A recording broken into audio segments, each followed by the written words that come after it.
Hello, hi guys, welcome back to my channel. Thank you for joining back. Kekunu mere, how you doing? Keki mere, ama m na arụ dị gị. N'ụbọchị nke taa anyị ga-eleba anya aha ịhụnanya a na-enweta na asụsụ Igbo. Aha ịhụnanya dị iche iche, romantic names.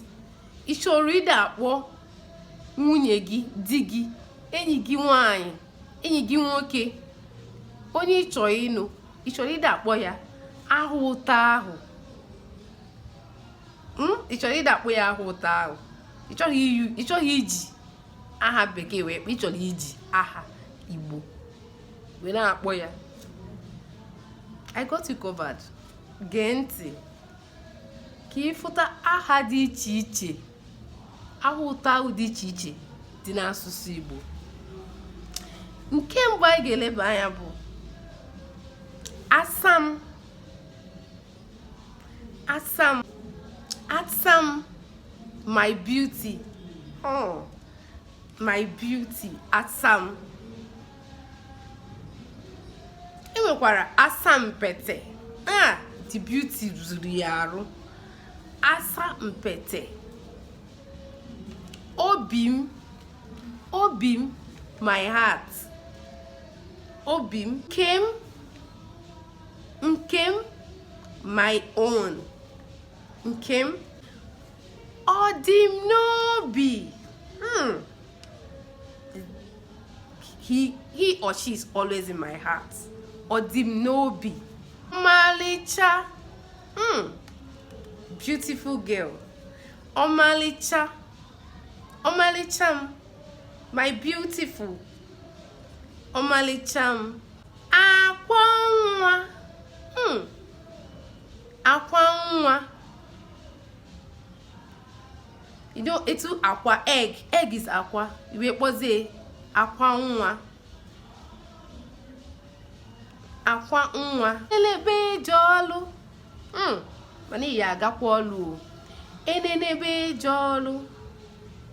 Imanna, inenegide, as you're looking at her, imanga kwolu, enenebe jolu.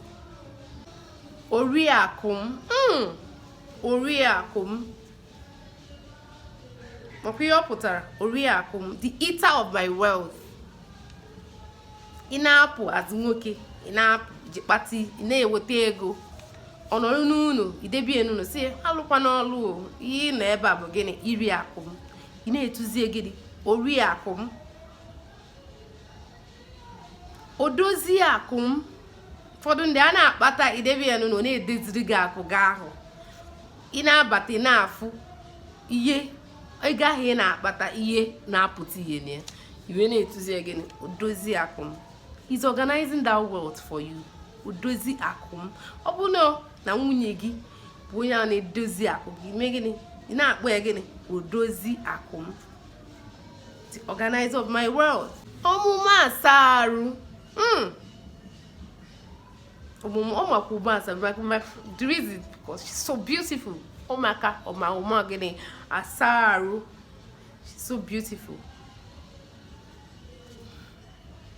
Ezigbo. Ezigbo, my dear. Ezigbo, my dear. Ezigbo di m. Ezigbo nwunye m, my dear. Odogwu m.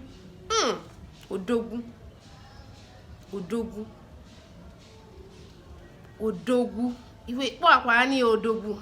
Ihe ọbụla ị na-ayọ ya, wepụta gị ozugbo. Odogwu. Odogwu di m. Ọ pụta ya na-eme, when he comes out, odogwu. Ya na-eme. Ezem, my king. My king, Ezem.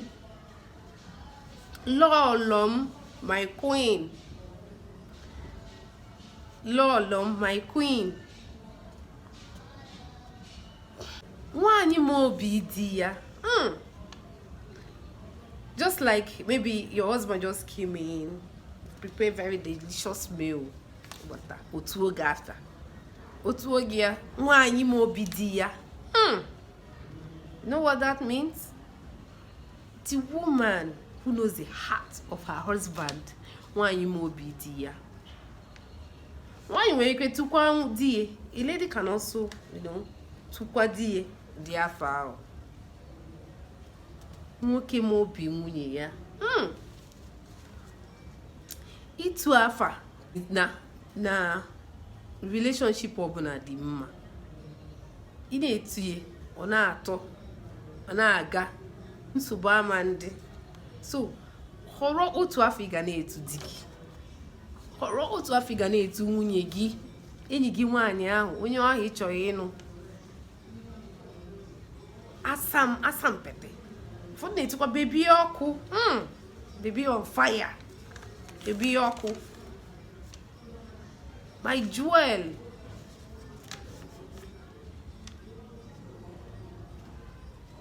So many names, so many sweet names.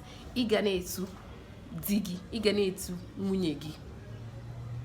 Akwado nwere nke ọbụla ị nwere, tinye na comment section. Please don't forget to like. As usual, don't forget to like, don't forget to share. And if you have not subscribed, what are you waiting for? Subscribe. And put on your notification bell. God didn't give me bye.